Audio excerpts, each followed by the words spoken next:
Donc on a ce truc là. Alors si je fonce un tout petit peu ce même mélange, donc bleu outre-mer, terre de sienne brûlée, et puis je vais lui mettre un petit peu plus de bleu pour faire un bleu ardoise. Qu'est-ce que vous en dites? Pour faire le toit.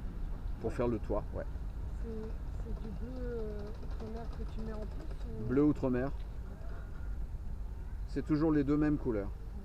Donc, Et là, en fait, au début, tu réduis ta palette, c'est ça les trucs, c'est tu réduis ta palette à deux couleurs ou deux, trois couleurs que tu mélanges, c'est ça? non, je regarde un petit peu.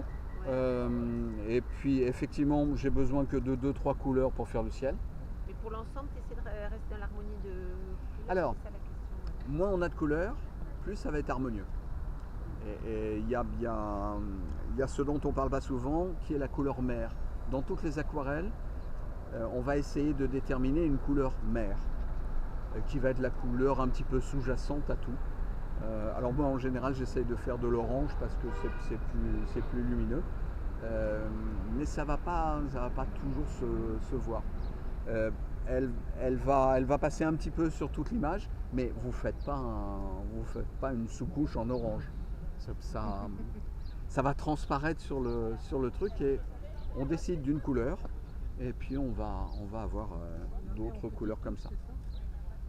Non, on va la mettre un petit peu sur le fond. Donc c'est un petit peu pour ça que j'ai mis du marron aussi, c'est que c'est de l'orange foncé. Et donc je vais mettre aussi 2-3 petites touches d'orange par-ci par-là. Alors, donc on a son bleu ardoise. On peut tenter de le mettre par ici. C'est même une bonne idée parce qu'on va s'apercevoir, est-ce que c'est bien, est-ce que c'est pas bien?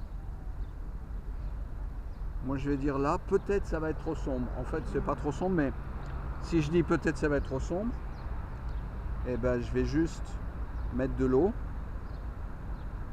et du coup ça va être beaucoup moins sombre. Voilà. Et alors ce que je fais pour faire vivre ma couleur, donc là je vais juste faire un petit truc gris. Je vais rajouter de l'eau et comme ça, là ça va être pâle et puis après ça va être plus foncé. Ouais. Et donc, comme je sais que j'ai un mélange de deux couleurs, des fois je vais ajouter un petit peu plus de marron et puis des fois je vais ajouter un petit peu plus de bleu et du coup je vais avoir une couleur qui va être un peu vivante. Vous voyez là le toit. Il est pas comme ça, il est uni, et puis comme ça, il est moins uni, il vit. Parce que les toits, ils sont jamais vraiment tous tout le temps de la même couleur, sauf quand ils sont très neufs et voilà. C'est pas du tout intuitif de faire un toit vivant. Non. Parce que nous, on fait un toit et puis voilà, on m'a dit de passer tout par là et. D'abord, les toits c'est rouge. Les toits c'est rouge, voilà. Oui. Ça dépend où on habite. Mais Des tuiles, il y en a aussi. Il y a des tuiles ici aussi. Ouais. Il y a les deux en fait. Il y a les deux, ouais, j'ai l'impression que c'est la ardoise autour et derrière c'est ça. Derrière c'est la tuile. C'est exactement ça, ouais. Il y a des tuiles. C'est une fronde, j'allais dire le front de mer, non? C'est ça. Le front de Garonne et principalement tuiles. Et derrière c'est principalement. Non. Le contraire. Oui. Voilà, c'est principalement en ardoise. Et puis derrière c'est principalement tuiles, ouais. En fait, ils ont fait une façade de rivière quand ils avaient des thunes. Et ça, c'est fait dans les. Ah oui, en fait, c'était les riches qui avaient leurs hôtels particuliers là et qui ont fait des. Riches et officiels, c'était les bâtiments qui devaient avoir du prestige en façade sur la Garonne. Et quand tu vois des petites. C'est des bouts d'échoppes qui ont été montés. Avant, c'était des chartrons. Et donc, ça reste toujours en tuiles. Voilà. Les chartrons, c'est les anciens monsieur qui vendaient les tonneaux pour transporter le vin qu'on faisait. Voilà. Et après, ça a été des marchands de vin, du coup. Après. Alors, et qu'est-ce qu'il nous reste à faire? Le reste. Le verre. La façade. Et voilà, la couleur de la pierre. On va commencer par la couleur de la pierre. On va se prendre alors un ocre jaune ou un. Non, c'est un terre de sienne naturel, ça. Donc vous voyez que ça ne fait pas exactement la même chose.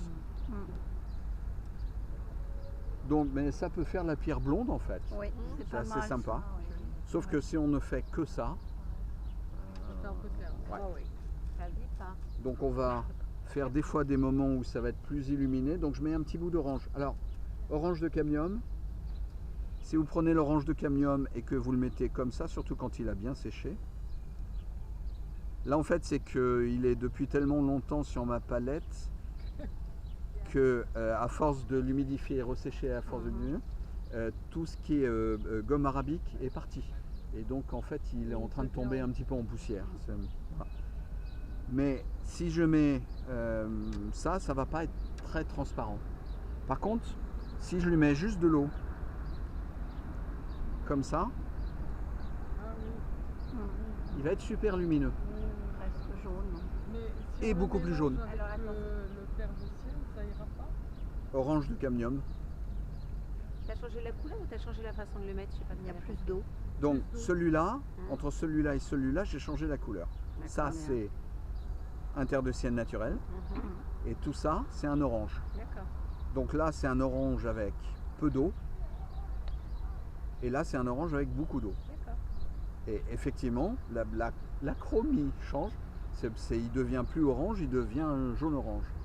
Mais par contre, ce qui est intéressant, c'est que si on le mélange à un bleu, il va moins faire vert que ce truc-là.